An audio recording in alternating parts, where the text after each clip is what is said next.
Hello students, this is Shivangi और मैं आप सभी का स्वागत करती हूँ सक्सेस आइकन चैनल पर, जहाँ पर मैं आपको एनसीईआरटी के एक्सप्लेनेशंस की सीरीज़ करवा रही हूँ। और ये जो मैं आज जो करवाने वाली हूँ चैप्टर नंबर 4 हीट, ये 7th क्लास के एनसीईआरटी साइंस के चैप्टर नंबर 4 हीट है। हमने फर्स्ट सेकंड थर्ड चैप्टर पूरी तरीके से अच्छे से कर लिया है, और अगर आपको कोई डाउट हो या फिर आपने अभी तक ना देखा हो तो प्लीज़ उसे देखिएगा। वो आपकी काफ़ी हेल्प करेगा आपको एनसीईआरटी की इजी अंडरस्टैंडिंग बनाने में। ठीक है, तो चलो चलते हैं हीट चैप्टर के बारे में जानते हैं कि एनसीईआरटी में आपको क्या समझाया गया है। क्लास 7th की NCERT science chapter number 4 heat. Let's start. देखो, अब हीट के बारे में पढ़ने से पहले हम थोड़ा सा इंट्रोडक्शन ले लेते हैं कि व्हाट इज़ हीट। हीट आखिर है क्या? गर्मी। क्या हीट गर्मी है जो हमें गर्मी लगती है? अभी ये मौसम काफ़ी गर्म है इंडिया में, तो क्या ये जो अभी मौसम चल रहा है इसको हम हीट बोलते हैं? एक्चुअली हीट किस प्रकार की होती है, हमें कब फील होता है या फिर दिखती है, क्या होता है हीट का? तो हीट का क्या होता है सॉरी हीट का क्या होता है, हमें एहसास होता है, हम फील करते हैं हीट को। ठीक है, तो हीट का क्या होता है, हमको फीलिंग आती है कि हाँ ये कोई चीज़ गर्म है, सेंस करते हैं हम उसे। अगर हम किसी गर्म बर्तन को छुएंगे तो हमें क्या होगा, सेंस होगा उसका कि हमने इस किसी भी यूटेंसिल को छुआ है जो कि गर्म है, तो हम क्या करते हैं, उसको सेंस करते हैं, हमारी बॉडी उसको सेंस करती है, तो वो क्या होती है, हीट होती है। चलो अब शुरू करते हैं। In the third chapter you learn that woollen clothes are made from animal fibres. You also know that cotton clothes are made from plant fibers. We wear woolen clothes during winter when it is cold outside. Woolen clothes keeps us warm. We prefer to wear light colored cotton clothes when it is too hot.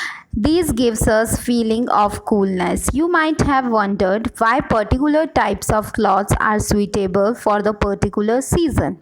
Yes, it is true. हमने पुराने chapter में पढ़ा था, पर chapter number 3 में fibre to fabric में, कि जो वूलन क्लॉथ्स होते हैं ये हम काय में यूज़ करते हैं, सर्दियों के मौसम में यूज़ करते हैं, ताकि जो हमारी बॉडी है वो कैसी रह सके, गर्म रह सके, है ना, ताकि हमारी बॉडी को हम प्रोटेक्ट कर सकें ठंड से। और वैसे ही जब गर्मियों का सीज़न आ जाता है तो हम क्या करना शुरू कर देते हैं, कॉटन के कपड़ों को पहनना शुरू कर देते हैं। क्या हम वूलन के क्लॉथ्स ही पहन के घूमते हैं, स्वेटर्स, अपने कार्डिगन्स ही पहन के घूमते हैं? नहीं, हम क्या पहनते हैं, कॉटन के हल्के फुल्के क्लॉथ्स पहनते हैं, जिससे कि हमें ज़्यादा काय का एहसास ना हो, गर्मी का एहसास ना हो, और वो हमारी बॉडी को वो कैसे रख सकें, ठंडा रख सकें।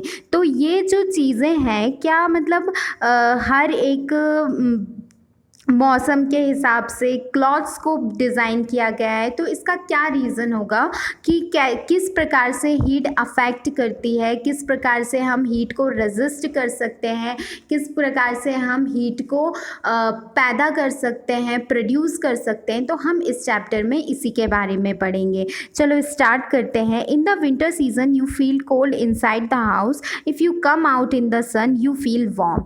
तो देखो, जब सर्दियों का मौसम होता है तो हमें धूप में बैठना बहुत अच्छा लगता है ना। जब और हमें जो धूप है वो कितनी मतलब एकदम बहुत मीठी लगती है, एक तरीके से कहना चाहिए। और वही अगर इस मौसम में हम सुबह के टाइम भी अगर धूप में चले जाएंगे तो हमको कैसा लगेगी, बहुत चुभेगी वो धूप, है ना।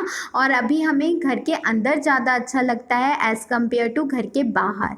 और सर्दी के मौसम में क्या होता है, हमें धूप में बैठना अच्छा लगता है, और घर के अंदर हम जैसे ही आते हैं वैसे ही बहुत ज़्यादा हमें काय का एहसास होता है, सर्दी का एहसास होता है। How do you know whether N object is hot और कोल्ड? तो फिर आपको कैसे पता चलेगा कि कोई एक ऑब्जेक्ट है वो गर्म है या ठंडा है? तो मैंने आपको पहले भी बताया था कि हम क्या करते हैं, उसको सेंस करते हैं। हमारी बॉडी के जो सेंसरी ऑर्गन्स हैं वो सेंस करके बताते हैं कि ये कोई भी पर्टिकुलर ऑब्जेक्ट ठंडा है या गर्म है। ठीक है, how do we find out how hot और how cold an object is. अब हमारी बॉडी ने ये तो बता दिया कि ये कितना मतलब ये गर्म है या ठंडा। अब ये हम कैसे पता चलेगा कि अगर कोई दो ऑब्जेक्ट हैं तो उनमें से ज़्यादा गर्म कौन सा है या ज़्यादा ठंडा कौन सा है, हम इसके बारे में भी जानेंगे।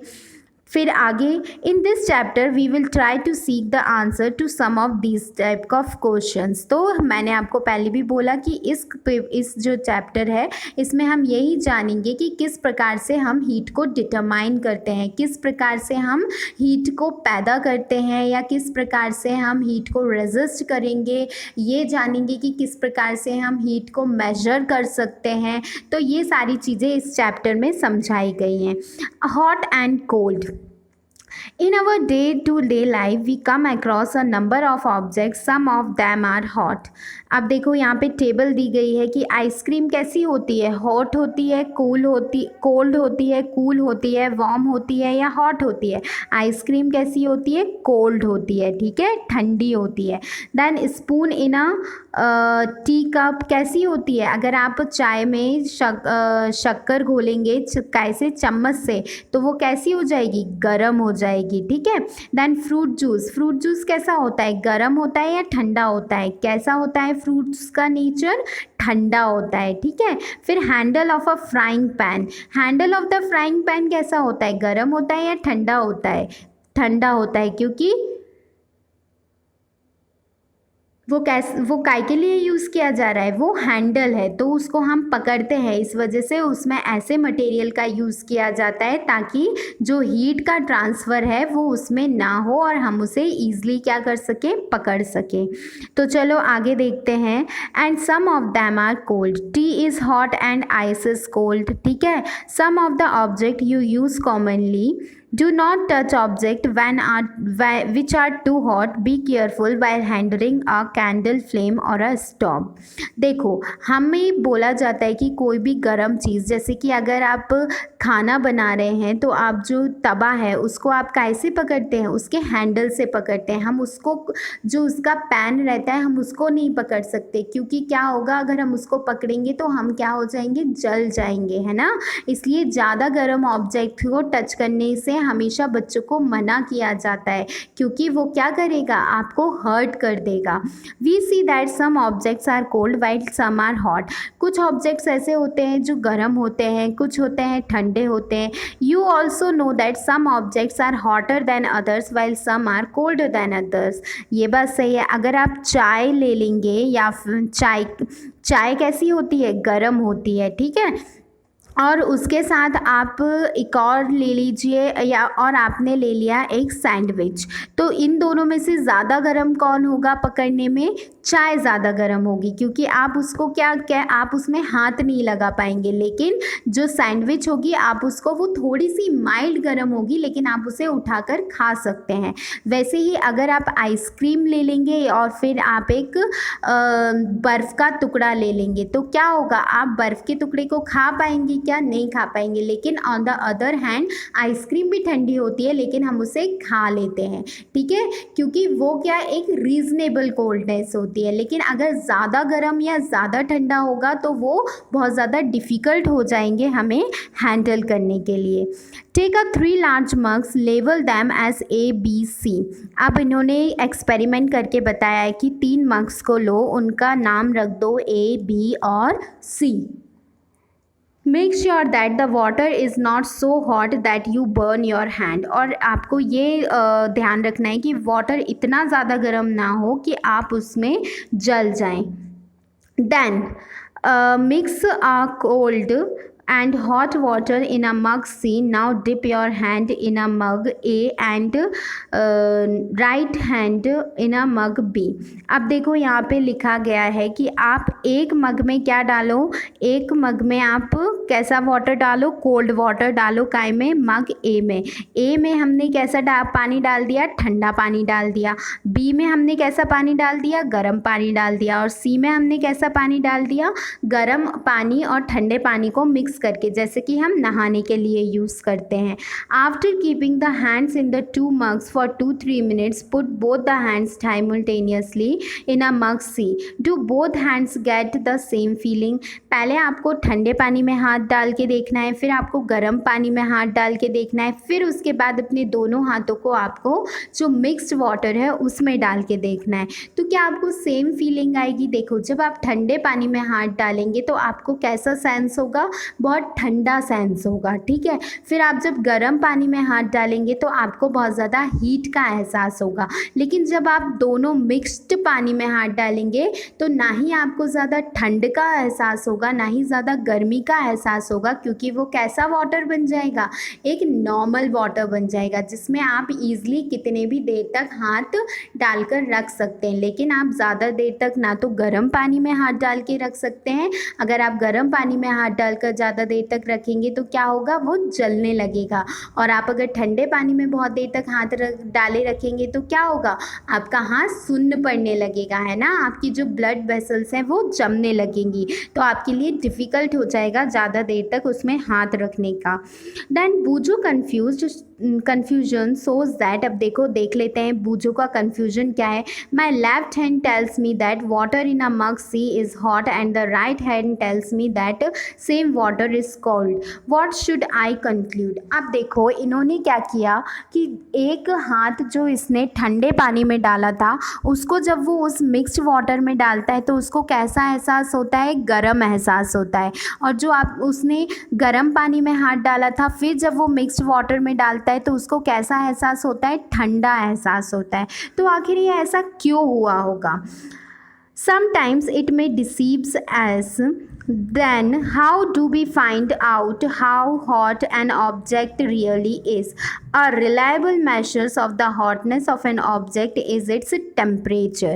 काय की वजह से उसको ऐसा एहसास हुआ? क्योंकि देखो, जब आप किसी ठंडे पानी में हाथ डालकर आप एक नॉर्मल वाटर में हाथ डालोगे तो आपको कैसा एहसास होगा? गरम गरम लगेगा। लेकिन अगर आप गर्म पानी में हाथ डालकर किसी नॉर्मल वाटर में आप हाथ डालोगे तो आपको कैसा एहसास होगा? ठंडा एहसास होगा। तो ये काय की वजह से हुआ? टेम्परेचर की वजह से। क्योंकि जो ठंडे पानी में आपने जब हाथ डाला था तो उस वाटर का टेम्परेचर कैसा था? कम था। जब आपने गर्म पानी में हाथ डाला था तो उसका टेम्परेचर कैसा था? ज़्यादा था।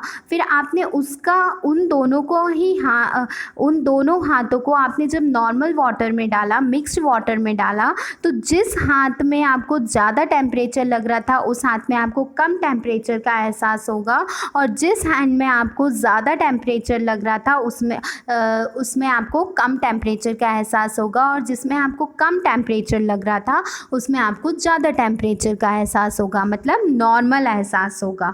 ठीक है। Temperature is measured by a device called thermometer. जैसे कि हमें अगर फीवर हो जाता है तो डॉक्टर के पास हम जब जाते हैं तो सबसे पहले वो क्या चेक करता है? हमारी बॉडी की हीट को चेक करता है। तो वो कैसे करता है? थर्मोमीटर से। Measuring temperature, have you seen a thermometer? Recall that you and someone else in your family had a fever. The temperature was measured by the thermometer. Okay, the thermometer measures our body temperature is called clinical thermometer. और जिस thermometer का हम use करते हैं हमारी body के temperature को major करने के लिए, वो कौन सा थर्मोमीटर होता है? Clinical thermometer. Hold the thermometer in your hand and examine it carefully. If you do not have the thermometer, request a friend to share it with you. A clinical thermometer looks like the one shown in the figure 4.2. ये देखो, ये clinical thermometer है, ये इस प्रकार से होता है। और ये देखो, इसमें इसका मर्क्यूरी लेवल, अगर किसी का टेम्परेचर 30, हमारी नॉर्मल बॉडी का टेम्परेचर कितना होता है? 37.5 डिग्री सेल्सियस हमारी बॉडी का नॉर्मल टेम्परेचर होता है। तो देखो यहाँ पे ये इतना टेम्परेचर बता रहा है। अ clinical thermometer consists of a long narrow uniform glass tube. It has a bulb at at the one and. This bulb contains mercury. ये देखो ये जो बल्ब है इसमें मर्क्यूरी रहता है, ठीक है। मर्क्यूरी कैसा रहता है, रूम टेम्परेचर पे किस फॉर्म में रहता है, लिक्विड फॉर्म में रहता है। A small shining thread of a mercury can be seen. If you do not see the mercury thread, rotate the thermometer a bit till you see it. You will also find a scale on the thermometer. The scale we use is the Celsius scale indicating by degree Celsius. ये देखो ये Celsius scale है, ये indicate करता है degrees, कितने degree temperature है किसी भी बॉडी का जिसका हम टेम्परेचर नाप रहे हैं। जब आप लैब में जाएंगे तो आप अपने टीचर से बोलिएगा कि वो आपको थर्मोमीटर से एक्सपेरिमेंट करके बताएं। बूझो wondered which of the following two scales shown in the figure should read. Paheli told him that India has adopted the Celsius scale and we should read that scale. The other scale with the range of 94 to 108 degrees is the Fahrenheit scale. It was used earlier. तो पहले Fahrenheit scale को use किया जाता था जिसका 98 से लेके 108 तक मैशरिंग रहती थी, लेकिन अब हम कौन से स्केल को यूज़ करते हैं, डिग्री सेल्सियस स्केल को यूज़ करते हैं। The clinical thermometer reads temperature from 35 degree Celsius to 42 degree Celsius. जो क्लिनिकल थर्मोमीटर है वो 35 से लेके 42 डिग्री सेल्सियस तक का टेम्परेचर क्या करता है, मैशर करता है। Activity number 4.2, let us learn how to read a thermometer. First, note the temperature difference indicating the two figure marks. Also note down the number of divisions. हमें इसकी जो नंबर ऑफ डिविजन्स हैं इनको भी देख लेना है। देखो ये एक दो नंबर्स के बीच में कितनी बार उसको डिवाइड किया गया है, मतलब 10 डिविजन्स आती हैं बीच में, ठीक है।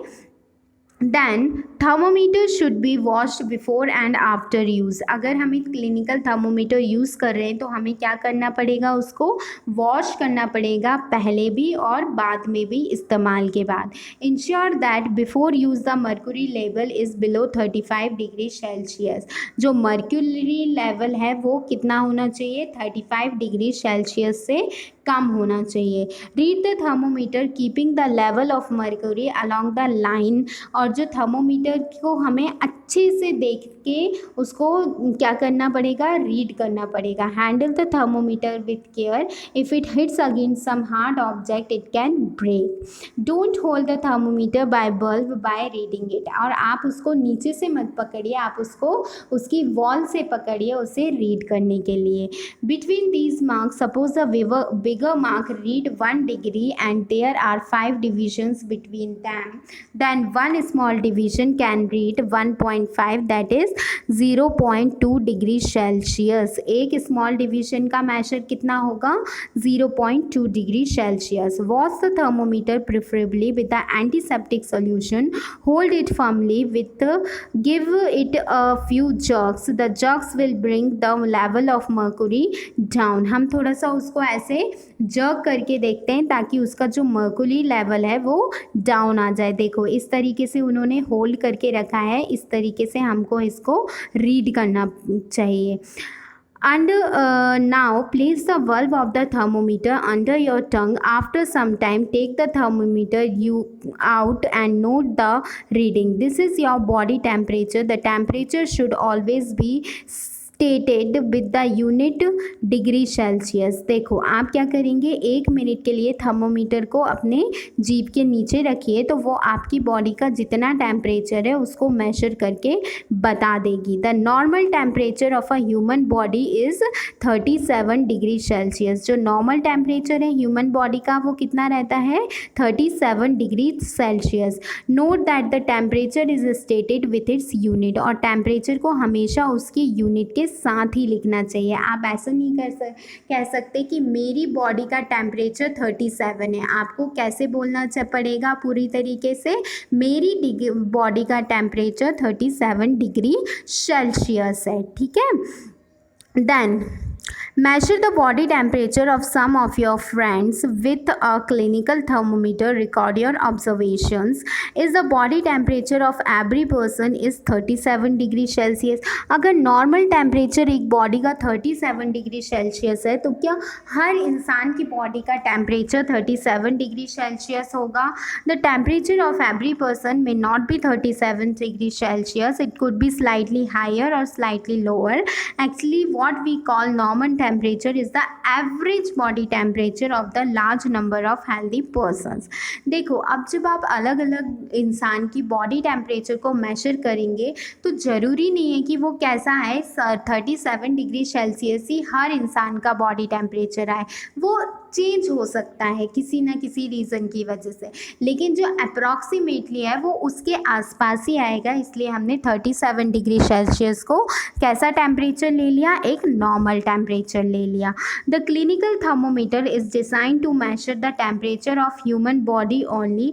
क्लिनिकल थर्मोमीटर डिज़ाइन किया जाता है to measure the temperature of human body. The temperature of human body normally does not below 35 degrees Celsius and above 42 degrees Celsius.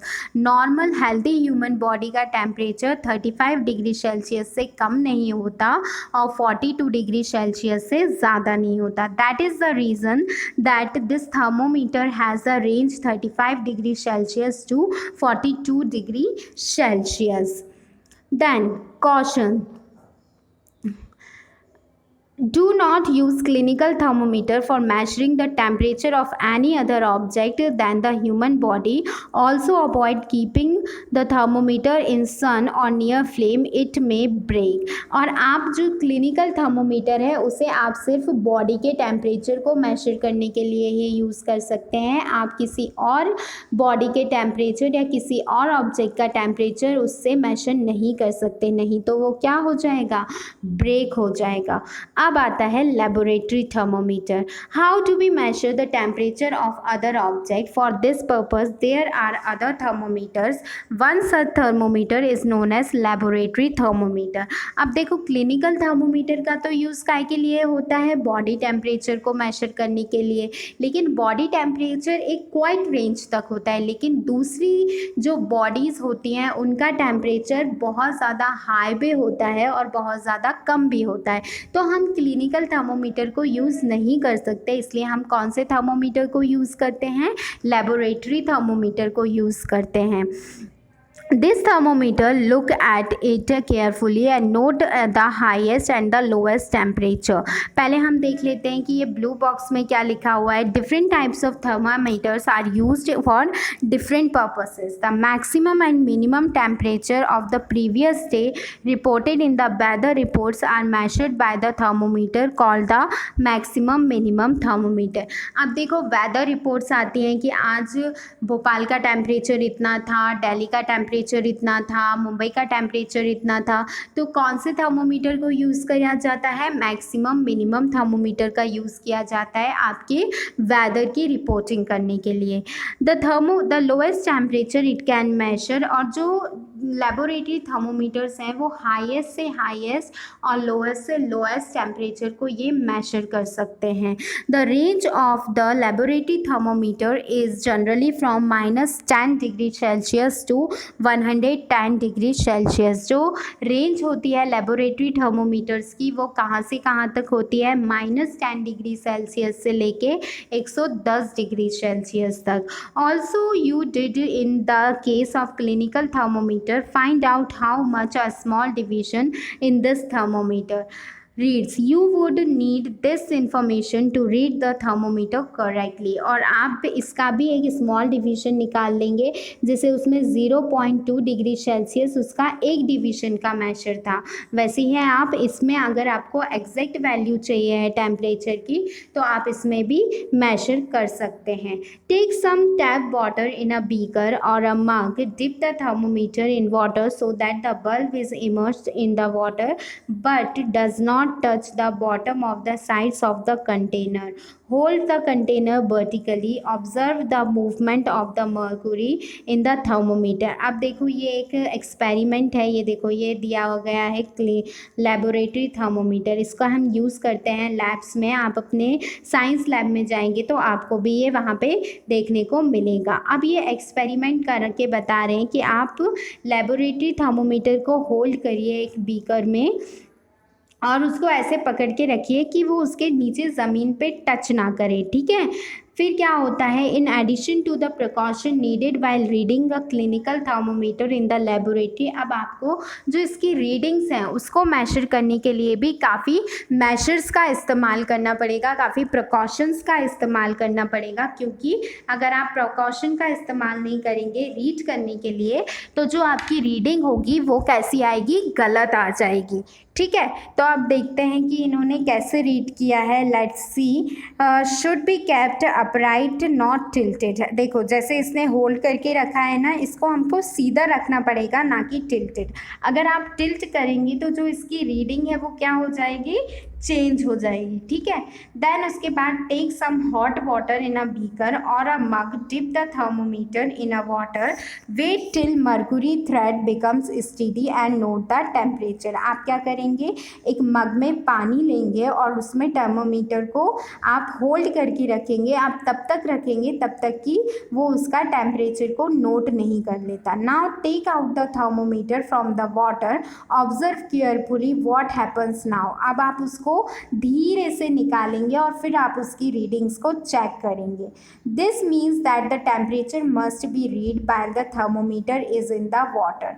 तो आपको क्या करना पड़ेगा, जो टेम्परेचर है आपको तभी रीड करना पड़ेगा जब आपका जो थर्मोमीटर है वो काय के अंदर है, पानी के अंदर है। You may recall that while taking out taking your own temperature, you have take the thermometer out of your mouth to note the reading. Can you then use the laboratory thermometer to measure your body temperature? Obviously it is not convenient to use the laboratory thermometer for this purpose. देखो हमने क्या किया था, जब हमने हमारी body का temperature measure किया था तो हमने क्या किया था, पहले थर्मोमीटर को हमारी जीभ के अंदर रखा और फिर उसको हमने बाहर निकाल के उसकी जो रीडिंग्स थी उनको रिकॉर्ड किया। लेकिन जब लेबोरेटरी थर्मोमीटर को हमने यूज़ किया तो जो ऑब्जेक्ट की हम हीट को मेजर कर रहे हैं उसके अंदर ही रखे हुए हमने उसको मेजर किया। तो क्या हम लेबोरेटरी थर्मोमीटर को यूज़ करते हैं हमारी बॉडी टेम्परेचर को नापने के लिए? हम नहीं करेंगे, क्योंकि वो कन्वीनियंट नहीं होगा पूरी तरीके से और हमें सही रीडिंग भी नहीं देगा। Why does the measure not fall और rise in a clinical thermometer when taken out of the mouth? Observe the clinical thermometer again. Do you see a kink near the bulb? What is the use of kink? It prevents mercury level from falling its own. अब देखो अगर आपने suppose mouth में रख लिया clinical thermometer को तो क्या होगा, उसमें मर्क्यूरी का जो लेवल होगा वो क्या होगा, ना तो फॉल होगा ना ही राइज होगा, ठीक है। और क्या होगा कि उसका जो बल्ब है वहाँ पर एक किंक आपको दिखाई देगी। तो ये किंक का क्या यूज़ है, लेट्स सी, देखते हैं। There is a lot of concern over the use of mercury in the toxic substances. Mercury is a toxic substance, is very difficult to dispose, और if the thermometer breaks then these days digital thermometer are available which do not use mercury। अब देखो जो mercury है वो काफ़ी harmful होता है, उससे काफ़ी डिसीज़ेस भी होते हैं, और अगर आप केयरफुली हैंडल नहीं कर पाए थर्मोमीटर को तो क्या होगा, वो ब्रेक हो जाएगा और इसकी वजह से क्या होगा, बहुत ज़्यादा हो सकता है कोई एक्सीडेंट भी हो जाए। इसलिए अब डिजिटल थर्मोमीटर्स का यूज़ किया जा रहा है ताकि इस जो उनकी सेफ्टी सिक्योरिटी अच्छी रहे जो उसको यूज़ कर रहे हैं, और एज वेल एज जो रीडिंग्स हैं वो भी एक्यूरेट आएँ। Transfer of heat. अब देखो हीट का क्या नेचर होता है, वो ट्रांसफ़र होती है। मतलब एक बॉडी अगर हीटेड है, अगर आपने एक यूटेंसिल को गैस पर रखा गर्म होने के लिए और अगर आप उसके ऊपर दूसरे बर्तन को रख देते हैं तो अल्टीमेटली वो जो दूसरा बर्तन है वो भी क्या हो जाता है, गर्म हो जाता है। तो हीट का क्या नेचर है, वो ट्रांसफ़र होती है एक ऑब्जेक्ट से दूसरे ऑब्जेक्ट में। You might have observe that frying pan becomes hot when keeped on the hot flame. It is because the heat passes from the flame to the utensil. When the pan is removed from the fire, it slowly cools down. Why does it cools down? The heat is transferred from the pan to the surrounding. अब देखो, जब आप चाय पीते हैं और आपने चाय को काय में डाला, कप में डाला, कप में चाय डालकर आप बैठ गए बालकनी में, लेकिन आप चाय पीना भूल गए और आप बालकनी से अच्छे सुंदर सुंदर नज़ारे देखते रहे। तो थोड़ी देर बाद क्या होगा, आपकी जो चाय होगी वो कैसी हो जाएगी, ठंडी हो जाएगी, क्योंकि जो भी उसकी हीट होगी वो पूरी किसके द्वारा, आसपास के इन्वायरमेंट के द्वारा एब्जॉर्ब कर ली जाएगी, वो ट्रांसफ़र हो जाएगी। ठीक है, so you can understand that in both cases the heat flows from the hotter object to the colder object. तो हीट कैसे ट्रांसफ़र होती है, ज़्यादा गर्म चीज़ से कम गर्म चीज़ में। ठीक है, जैसे कि अगर आपका जो पैन है, फ्राइंग पैन, वो बहुत ज़्यादा गर्म है, फिर आपने उसके ऊपर क्या रख दिया, एक ठंडी प्लेट रख दी, तो वो प्लेट क्या है, वो ठंडी है। तो जो हीट है, ऐसा तो होगा नहीं कि ठंडी प्लेट की वजह से नीचे वो जो पैन है वो ठंडा हो जाएगा, नहीं, लेकिन गर्म पैन की वजह से जो प्लेट है वो भी कैसी हो जाएगी, हल्की हल्की गर्म हो जाएगी। तो हीट कैसे ट्रांसफ़र होती है, गर्म से ठंडे की तरफ आती है। ठीक है, then in fact in all cases heat flows from hotter object to colder object. How does heat flow? Let us investigate. अब हम देखते हैं कि हीट किस प्रकार से फ्लो करती है। पहेली का देखो क्वेश्चन क्या है, does it mean that heat will not be transferred if the temperature of two object is the same? तो क्या फिर ऐसा हो सकता है कि हीट जो है वो ट्रांसफ़र नहीं होगी अगर दो ऑब्जेक्ट का टेम्परेचर सेम रहेगा। Let's see, take a rod or a flat strip of a metal, say a aluminium or the iron, fix a few small back pieces on the rod. These pieces should be nearly equal distance. ये जो pieces हैं, आपको एक flat strip लेना है metal की और उसमें क्या करना है, कुछ wax को आपको उसमें fix कर देना है और फिर इनको क्या, एक equal distance पे रख देना है। Clamp a hot rod to a stand. You do not find a stand. You can put one end of the rod in between the bricks. Now heat the other end of the rod and observe. अब देखो, आपको क्या कर देना है, एक rod पे अलग अलग जगह बैक्स लगा देना है और एक जगह से आपको उसको क्या करना शुरू कर देना है, गर्म करना शुरू कर देना है। जब आप ऐसा करोगे तो हीट क्या होगी, धीरे धीरे धीरे ट्रांसफ़र करके पहले वैक्स के टुकड़े को पिघलाएगी, फिर दूसरे के पास जाएगी, फिर तीसरे के पास। तो इससे क्या होगा कि जो हीट है वो क्या होगी, ट्रांसफ़र होगी एक तरफ से दूसरी तरफ, transferred from end nearest to the flame to the other end. This process by which heat is transferred from the hotter end to the colder end of an object is known as conduction. और इस process को क्या बोला जाता है, conduction. जब heat transfer होती है एक एंड से दूसरे एंड की तरफ, that process is known as conduction. In solids generally the heat transferred by the process of conduction. और सॉलिड जो मटेरियल्स होते हैं उनमें हीट ट्रांसफ़र कैसे होती है, कंडक्शन प्रोसेस से। ठीक है, मतलब कि एक ऑब्जेक्ट से दूसरे ऑब्जेक्ट में वो ट्रांसफ़र कर दी जाती है। Do all substances conduct heat easily? क्या सारे सब्सटेंसेस हीट को, क्या आप अगर वुड का कोई बर्तन को एक आप स्टील के बर्तन को अगर वुड की प्लेट से ढकेंगे तो क्या वुड भी गर्म हो जाएगा, एज़ कम्पेयर टू आप अगर स्टील के बर्तन को स्टील की ही प्लेट से ढकेंगे? ऐसा नहीं होगा, क्योंकि जो अलग अलग सब्सटेंसेस हैं उनकी कंडक्शन की जो कैपेबिलिटीज़ हैं वो अलग अलग होती हैं, कि अलग अलग सब्सटेंस अलग अलग चीज़ों को किस प्रकार कंडक्ट करते हैं। ठीक है, तो हम इसके बारे में पढ़ेंगे। Can you lift a hot pan by holding it from the the handle without getting hurt. अब देखो जो हमारा तवा होता है, पैन होता है, उसका जो हैंडल है वो या तो लकड़ी का बना होता है या प्लास्टिक का बना होता है या रबर का बना होता है। क्यों? क्योंकि उनमें हीट का ट्रांसफ़र क्या होता है, ईजी नहीं होता, हीट का कंडक्शन उनमें नहीं होता, इस वजह से उनको यूज़ किया जाता है हैंडल की तरह, ताकि हम जो यूटेंसिल्स हैं उनको अच्छे से कैरी कर सकें। अब देखो आगे देखते हैं article activity number 4.7। Heat water in a small pan और a beaker, collect some particles such as steel spoon, plastic scale, pencil and divider. Dip one end of each of these article in a hot water. Wait for a few minutes.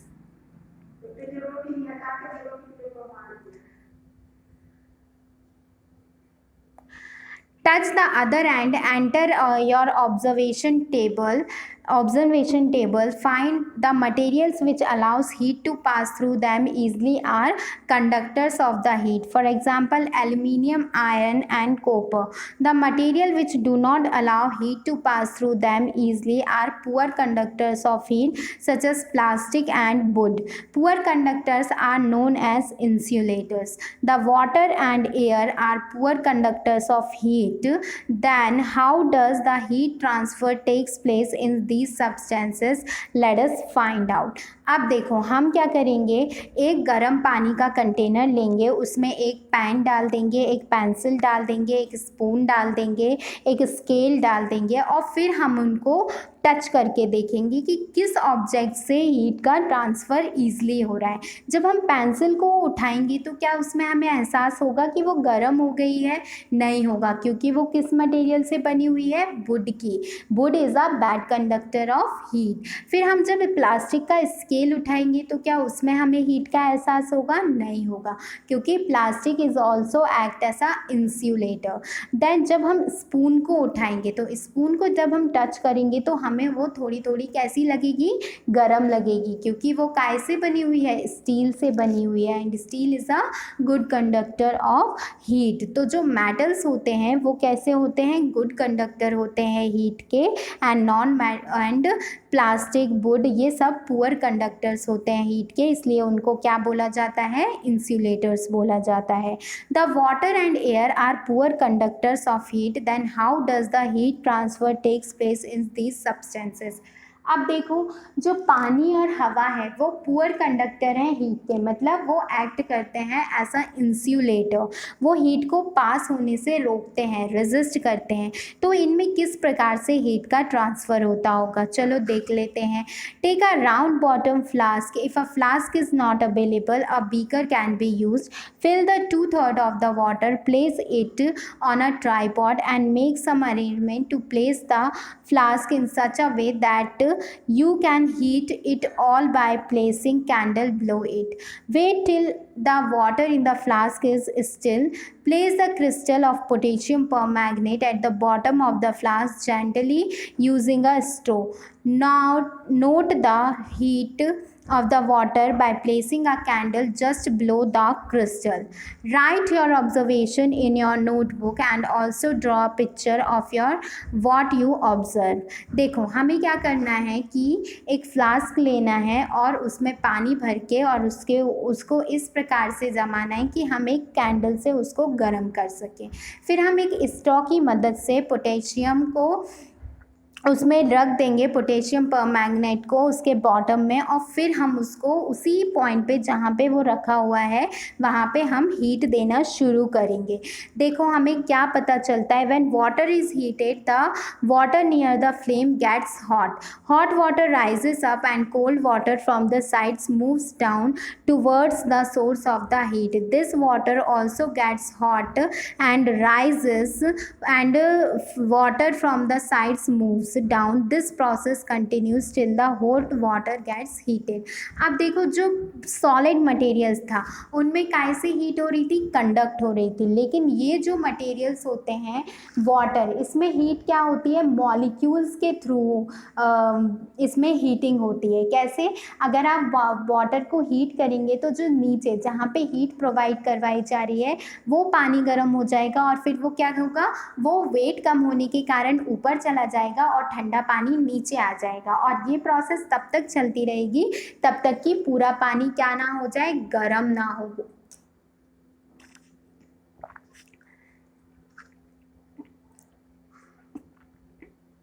Then this mode of heat transfer is known as convection, और इस mode of heat transfer को क्या बोलते हैं, convection. मतलब convection process में क्या होता है कि जो वाटर के जो मॉलिक्यूल्स हैं वो सब गर्म हो जाएंगे, और फिर वो क्या करेंगे, जब वो गर्म होते जाएंगे तो वो ऊपर जाते जाएंगे, और जो हैवी वाटर है, ठंडा पानी है, वो नीचे आता जाएगा। तो जब तक पूरा पानी उबल ना जाए तब तक ये प्रोसेस चलती रहेगी हीट ट्रांसफ़र की। इस प्रोसेस को बोला जाता है convection process. How does the heat travel in the air, in which direction does the smoke go. अब ये पूछ रहा है कि अब ये तो हो गई लिक्विड की बात, लेकिन हवा में कैसे हीट का ट्रांसफ़र होता होगा।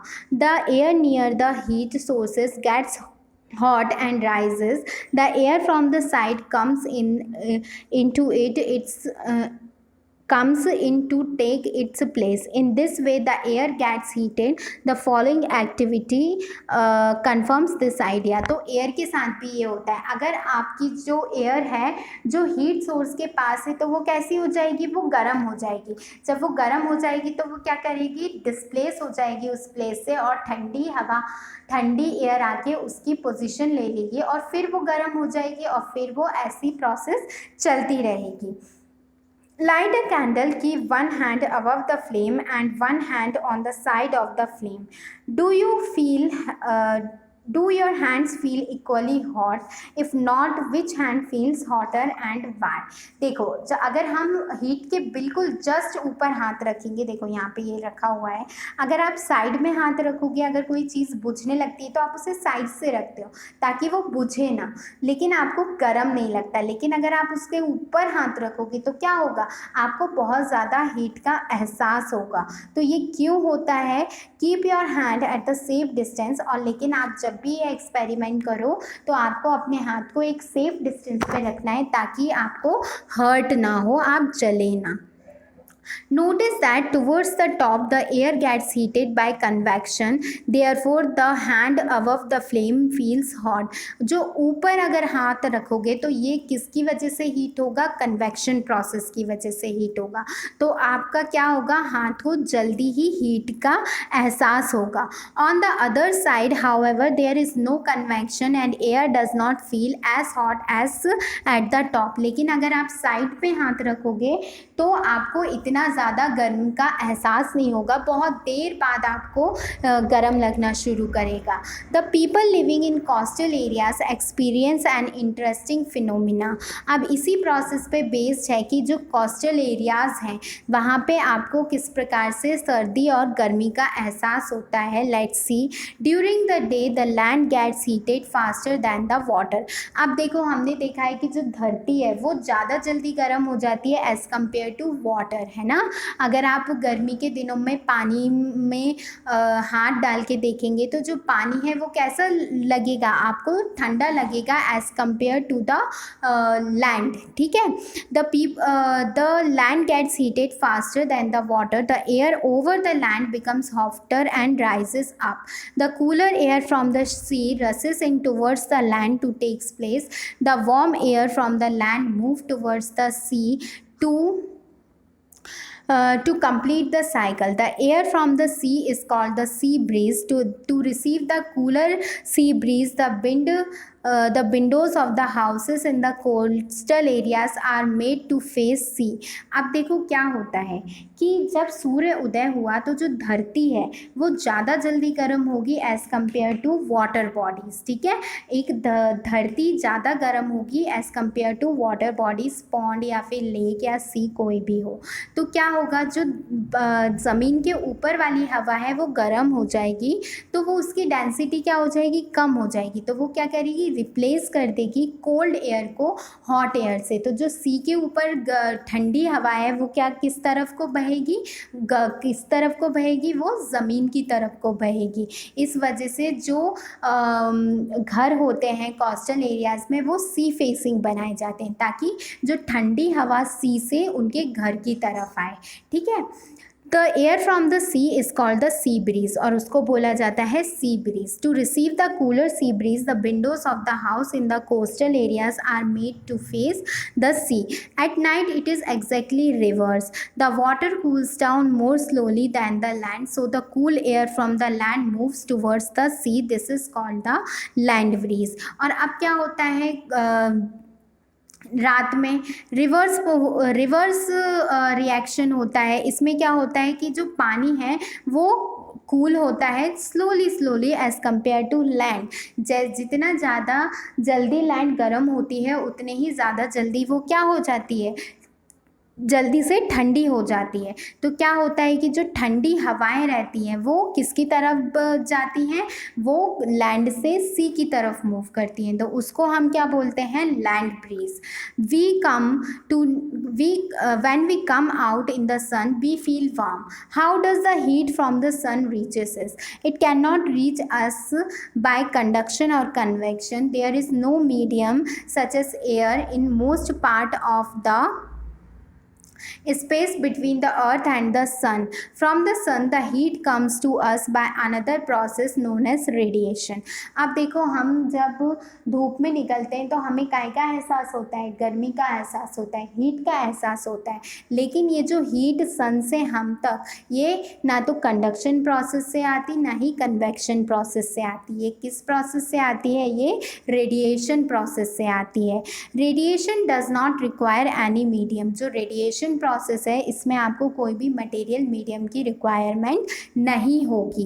It takes place whether a medium is present और not. When we sit in front of a room heater we get heat by this process. और जो रूम हीटर्स हैं वो इसी प्रोसेस पे काम करते हैं. कौन सी प्रोसेस, रेडिएशन प्रोसेस पे. ठीक है.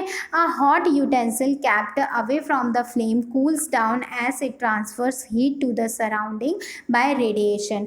और जो बर्तन, अगर हम देखो सब्जी बहुत देर तक रखी रहने देते हैं या चाय हमारी ठंडी हो जाती है, तो ये किस वजह से ठंडी हो जाती है, by the process of radiation. Our body too gives heat to the surrounding and receives heat from it by radiation. और जो हमारी बॉडी है वो भी सराउंडिंग को हीट और सराउंडिंग को हीट देती है और लेती है by the process of radiation only. ये देखो ये सी ब्रीज, ये देखो जब दिन का टाइम है तो हवा किस तरफ बह रही है, सी से किसकी तरफ, लैंड की तरफ बह रही है. ठीक है. और ये हवाएं कैसी होती हैं, ठंडी होती हैं. और रात के टाइम हवा कैसी बह रही है, लैंड से सी की तरफ. तो ये हवाएं कैसी होती हैं, ये हवाएं ठंडी होती हैं. ठीक है. कूल एयर जो है वो लैंड से सी की तरफ जा रही है और यहाँ पे कूल एयर लैंड से सी से लैंड की तरफ आ रही है दिन के टाइम पे. Kinds of clothes we wear in summer and winter. अब देखो अभी तक इतना पढ़ा है तो इससे तो समझ में आ गया होगा कि अगर जो हमने पिछले चैप्टर में भी पढ़ा था कि जो वूलन क्लॉथ्स हैं उनके बीच में क्या होते हैं, छोटे छोटे पोर्स होते हैं. और वो पोर्स में क्या फिल हो जाती है, एयर फिल हो जाती है उनके गैप में. और वो क्या करती है, हीट के ट्रांसफ़र को रोक देती है. इसलिए जो वूलन क्लॉथ्स हैं वो पहने जाते हैं हमको क्या रखने के लिए, गर्म रखने के लिए. लेकिन जो कॉटन क्लॉथ्स हैं वो क्या करते हैं, हीट का जो ट्रांसफ़र है उसको रोकते नहीं है, उसको होने देते हैं ताकि हमारी बॉडी कैसा ट्रांसपायर कर सके ईज़िली, हमारी बॉडी कैसा कर सके, ठंडा फील कर सके. टेक 2 आइडेंटिकल टिन क्लेस cans, paint the outer surface of one black and of the other white. दो हम कैंस लेंगे, एक को वाइट पेंट कर देंगे और एक को ब्लैक पेंट कर देंगे. pour equal amount of water in each and leave them in the midday sun for about an hour. अब आप उनको क्या करिए, एक कंटेनर को लीजिए, एक को काले रंग से पोत दीजिए और एक को वाइट कलर से, और आप उनको सन में रख दीजिए पूरे दिन के लिए. Do you find any difference in the temperature. आप फिर उसके टेम्परेचर को मेजर कीजिए कि आपको क्या उनमें कुछ डिफरेंस दिख रहा है. We often use electricity and fuels like coal and wood to keep our houses cool and warm. It is possible to construct buildings that are not affected much by heat and cold outside. This can be done by constructing outer walls of the building such that they trap layers of air. One way of doing this is to use hollow bricks which are available these days। अब देखो क्या ऐसा हो सकता है कि हम ऐसे घरों का निर्माण कर लें कि हमें वो मौसम के हिसाब से हो, ना तो वो ठंडों में हमें ठंड का एहसास हो, ना ही गर्मी में हमें गर्मी का एहसास हो। तो जो ब्रिक्स होंगी वो हम होल्स वाली ब्रिक्स का यूज़ करके आउटर वॉल में ऐसी ब्रिक्स का यूज़ कर सकते हैं, ताकि जो गर्मी के दिनों में है हमें ज़्यादा गर्म का एहसास ना हो हमारे घर में। वो क्या हो जाएगा, जो एयर है वो उस गैप को फिल कर देगी, तो वो क्या करेगी, जो ठंडक है गर्मी के मौसम में वो हमारे घर से बाहर नहीं जाने देगी, और जो ठंडों के मौसम में क्या करेगी, जो गर्मी है as compare to outside temperature उसको बाहर नहीं जाने देगी और हमारे घर को कैसा रखेगी, वार्म रखेगी। अब देखो जो हम एक्सपेरिमेंट कर रहे थे कि एक हमने काला बर्तन रखा और एक सफ़ेद, अब दोनों के टेम्परेचर में क्या डिफरेंस होगा, कौन सा ज़्यादा गर्म होगा। जो काला बर्तन होगा वो ज़्यादा गर्म होगा क्योंकि वो क्या कर लेगा, हीट को एब्जॉर्व करेगा, लेकिन जो वाइट यूटेंसिल होगा वो क्या करेगा, हीट को रिफ्लेक्ट कर देगा, इसलिए उसकी जो हॉटनेस होगी वो कम होगी as compare to black container. Fill the 2 cans used in the activity 10 with the same amount of hot water at the same temperature 60 degrees Celsius. Leave the temperature of water after 10-15 minutes. Does the temperature of water in both the cans fall by the same amount? Do these activities suggest to you the reason why it is more comfortable to wear bright and light colored clothes in the summer and dark colored clothes in the winter? Dark surfaces absorb heat more and therefore we feel comfortable with the dark colored clothes in the winter. Light colored clothes reflect most of the heat and falls on them and therefore we feel more comfortable wearing them in the summer. अब देखो ऐसा इसलिए होता है कि जो dark colour रहता है वो क्या करेगा, हीट को एब्जॉर्व कर लेगा, लेकिन जो लाइट कलर्स होंगे वो क्या करेंगे, हीट को रिफ्लेक्ट कर लेंगे। इसलिए जो कॉटन क्लोथ्स होते हैं वो ज़्यादातर कैसे कलर में बनाए जाते हैं, लाइट कलर्स में बनाए जाते हैं, येलो, ऑरेंज, वाइट, ग्रीन, इस कलर्स में बनाए जाते हैं। लेकिन जो हमारे वूलन क्लॉथ्स होते हैं वो black, brown, blue, navy blue, इस कलर्स में बनाए जाते हैं ताकि वो हीट को क्या कर सकें, एब्जॉर्व कर सकें। Woollen clothes keeps us warm in winter. In winter we use woollen clothes. Wool is poor conductor of heat, ठीक है।